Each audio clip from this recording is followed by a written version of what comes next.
Wisdom. We'll start off. So this is your coin feed door. This resets the boards. This is your volume. This is what's ticky. The volume isn't working just right. Mess with this a little bit, and and just these connections. There's something you can kind of hear it a little bit. It's just a connection. Yeah. This is your program slate.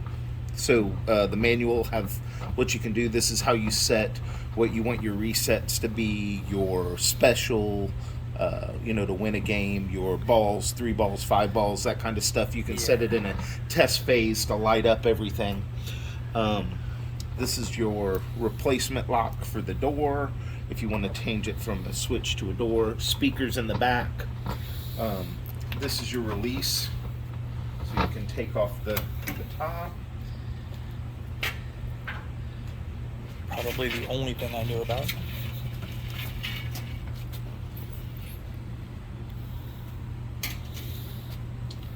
And so once you released, you can pull the playfield straight up, and there's a tray it kind of runs in, and then you can tilt it up and work on it. There goes the ball. So these are pretty high voltage. You don't really want to mess with them while they're on, so you want to turn them off. You can replace lights while it's on, but you might touch something. Probably not a good idea. As I was showing Sid, this was the one that was tripping when you were hitting the flipper. Solenoid was popping, shaking the board, and it was shaking it just enough to trigger it so that it would go. All of this stuff runs through a main bundle here and then goes up to the back. So you said there was one light that it still needs to be replaced? Right there. Got it. Well, there's 2. I think this one and I think that one just isn't on right now, but this is the easiest one to test at because it's just real easy to get to. You can just pull it right out.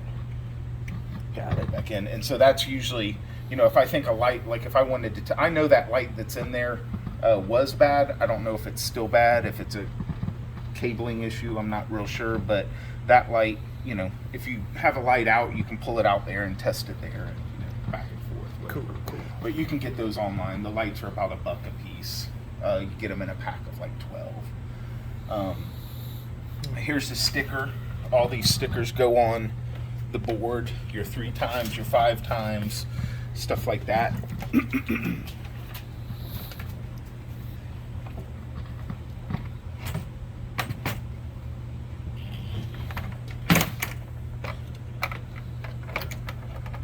There we go. Excuse me. What else? The backboard, Sure.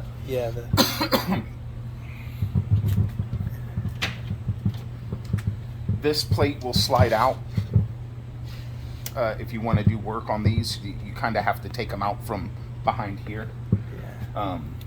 This is the bad board that of the 4. I switched it from here to here. That's why player 4 doesn't light up. Right. Yeah. Got it. It was player 3, and I switched the play boards so that you could play a 3-player without having a blind score. Very cool. That's about $50. That whole thing that you need to replace if you decide to replace it. Yeah. It isn't a solder point. I pulled it out, checked it under the microscope, or not microscope, my little soldering magnifier.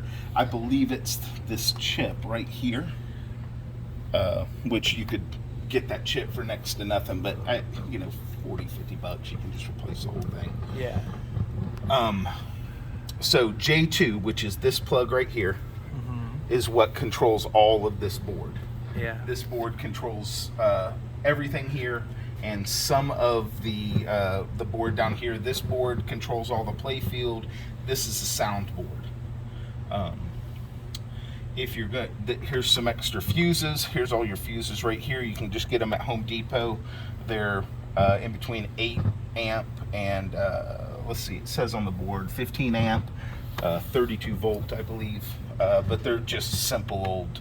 There's a whole box of them over there under that punch down.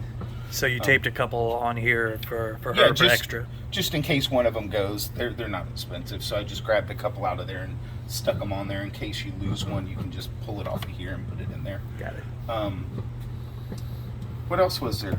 I think that But was- here's where your stickers goes. I started to clean them off, and once you get them off of there, you can just pull them off and stick them on there, get it nice and clean. And so there was a laminate on here that was peeling that we pulled off, and then I was going to replace all these stickers. That's why that sticker board's in there. There's also the knocker, the 2 extra balls, the white cue ball and the other 8-ball looking one. These are punch downs. If you ever wanted to go in here and replace these guys, you could rewire them, punch them back down. Got it. Let's see, there's a couple of